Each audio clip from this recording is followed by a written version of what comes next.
Bentley speaks about the long reigns of Kang Qi and Qin Long. He speaks about how Kang Qi was a Confucian scholar and sought to apply their teachings through policies. He wanted to forestall problems with nomads by extending Chinese influence into Central Asia. His grandson, Qin Long, continued expanding Chinese influence. The government was filled with scholar bureaucrats that only got their positions from the civil service exams. The exams were administered at district, provincial, and metropolitan levels, but there were cheating candidates and corrupt proctors that would compromise the system. Agricultural production increased after the introduction of American crops. It also caused demographic growth, which would cause problems, but not until the 19th century.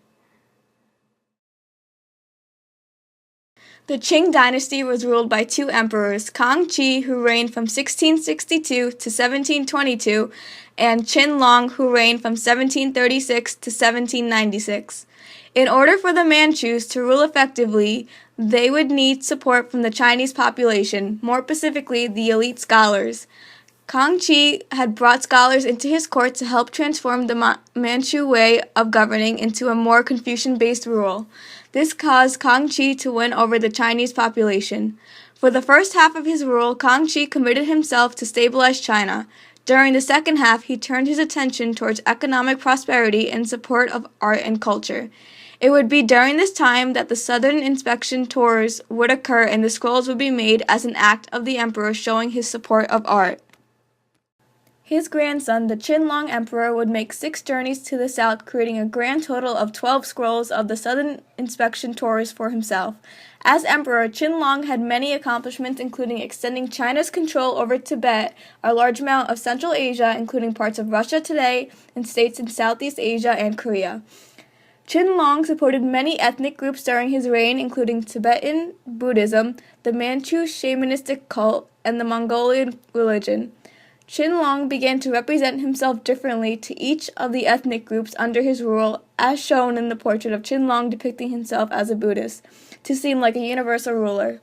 He even saw himself as the ruler of all regions beyond his empire. Because he believed himself to be the universal ruler, he supported all the literature of the time and collected a record-breaking amount of Chinese artifacts. The Chinese believed in having a strong central government, with the head being the emperor.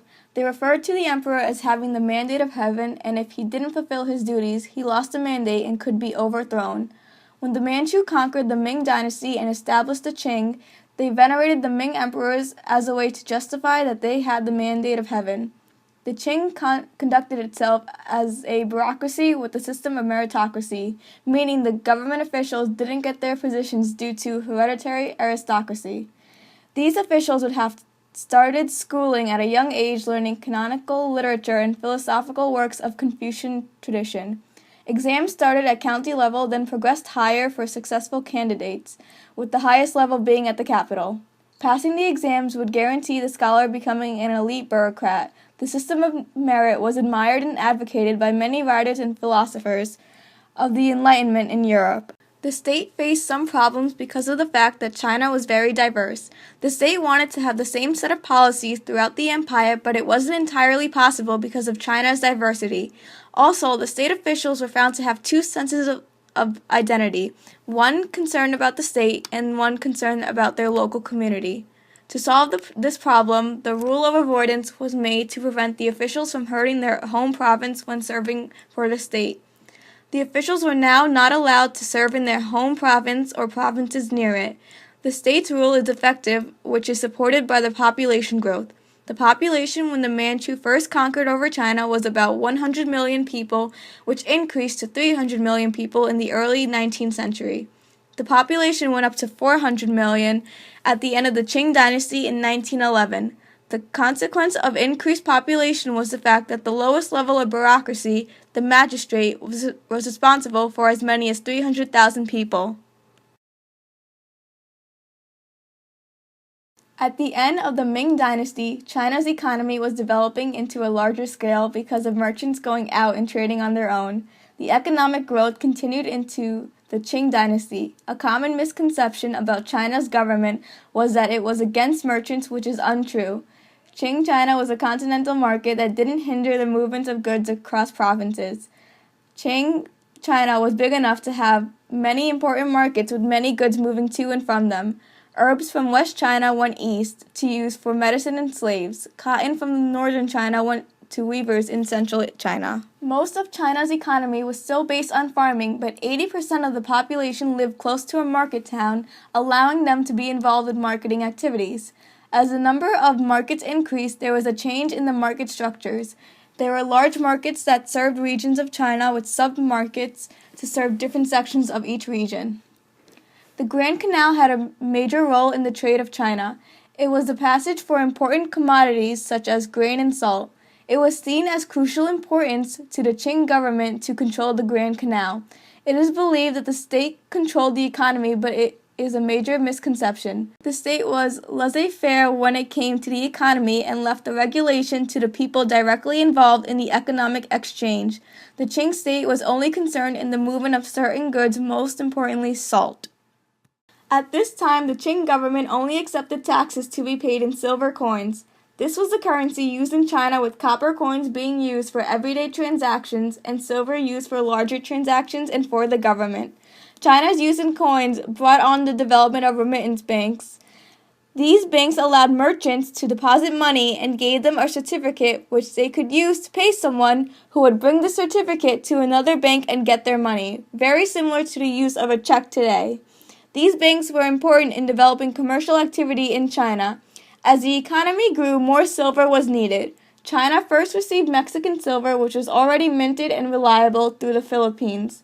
Western Europe would also sell silver for teas, porcelain, and silk. The flow of silver from the West into China is one cause for the expansion of its economy. During Qing China, art was monopolized by three groups of artists. The individualists were loyal to the Ming and expressed their feelings towards the fall of the Ming, usually sadness or a resistance to the Manchu. Another group of artists focused on the preservation of Chinese cultural traditions and therefore called themselves the Orthodox school. The third was a group of commercial and court artists who excelled in large-scale ornamental art. They were hired by the imperial court to create pieces of art to enhance the palaces. The individualist and orthodox artists were also scholars that would enhance their art with poetry and use calligraphy. Artists would write poems directly on their paintings to show that they were equally important. An important orthodox artist was Wang Hui, who was hired by the Kangxi Emperor to oversee the making of the Southern Inspection Torah scrolls. During this time, realism was taking an effect in Europe, but it wasn't regarded as high art during the reign of Qin Long. They believed the highest form of art was traditional Chinese paintings. When European missionaries came into China in the 17th century, they brought with them engravings and paintings that visualized Western linear perspective, which the Chinese were impressed with. European influence is shown in the Southern Inspection Torah scroll of Qin Long. A major art form in Chinese export was porcelain. It was the Chinese product that had been invented 1,000 years earlier that still had a large demand in Europe. Both the textbook and Columbia website state how Kangxi used Confucianism in ruling the government by employing people based on taking an exam. The Bentley textbook went more into depth about how a candidate was allowed to bring a water pitcher, chamber pot, food, and writing utensils into the cell-like room they would be in for the next 3 days. Both sources talked about how there was an increase in agricultural production and in return population, but the textbook doesn't mention the importance of controlling the Grand Canal. The textbook doesn't talk about European influence on art, but it does state that the Chinese learn of European science and technology from the Jesuits. The significance of the Southern Inspection Tour scrolls was to portray the journeys taken by the Qing emperors. Most emperors would only take one inspection tour, but the Qing was the first to take multiple tours throughout their entire empire. These tours were taken to broaden and finalize their rule. The scrolls were created as historical documents not meant to be seen as a trend. The third scroll of Kangxi details his journey from Yunnan to Mount Tai. He visits the Keishan Temple on his way to the mountain. It is stated that the people there dress simply and the roofs on the houses are thatched instead of tiled. This shows that the people there are most likely Buddhists for the fact that they don't have luxuries. Also, the seemingly wooden-wheeled carriages in the shot show how the Qing weren't technologically advanced. Another stop Kangxi makes on this trip is Zangjia, which seems much more lively and populated than the last town. Here the people make way for Kangxi and his men and border the roadway with altar tables to praise their emperor.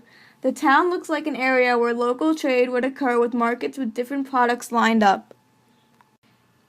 In Kangxi's seventh scroll, he arrives at the Qing gate of Suzhou. There are many civilians in attendance, most likely enthusiastic over the emperor's visit. The Qing gate shows that the Qing has a form of architecture that they are used to and don't want to change because the Qing isn't known for being technologically advanced. Also, atop the bridge, there seems to be little marketplaces lined up. Since they are at a harbor, they could have many different types of goods that come from around China or the Philippines. Qinlong also visits the Qing gate of Suzhou, which is depicted in his sixth scroll. The drawing of the Qing gate is different from the one found in Kangxi's scroll because the artist of this scroll was influenced by European Jesuit missionaries that came to China. In this screenshot, there is a lot of busy commercial activity occurring, which makes sense because they live by the Grand Canal and therefore have instant access to imports. The load the men are carrying may be grain or salt, since those were the important commodities that the Grand Canal carried. The United States is much more technologically advanced than Qing China. America uses paper money as well as coins, unlike how the Qing preferred to use only copper and silver coins. The Qing had set up banks with remittance certificates, which is similar to our use of checks. Also, the Qing didn't give government positions to people based on their social status. America does not do this either, but instead of taking an exam in order to become a senator or a governor, a person would have to run for a position and get votes from American citizens to gain that position. China was conquered over and ruled by the Manchus, who established the Qing dynasty. America is not being conquered by another power and is governed by American citizens. They are both similar in being influenced by Europeans, but both are seen separately by the world today.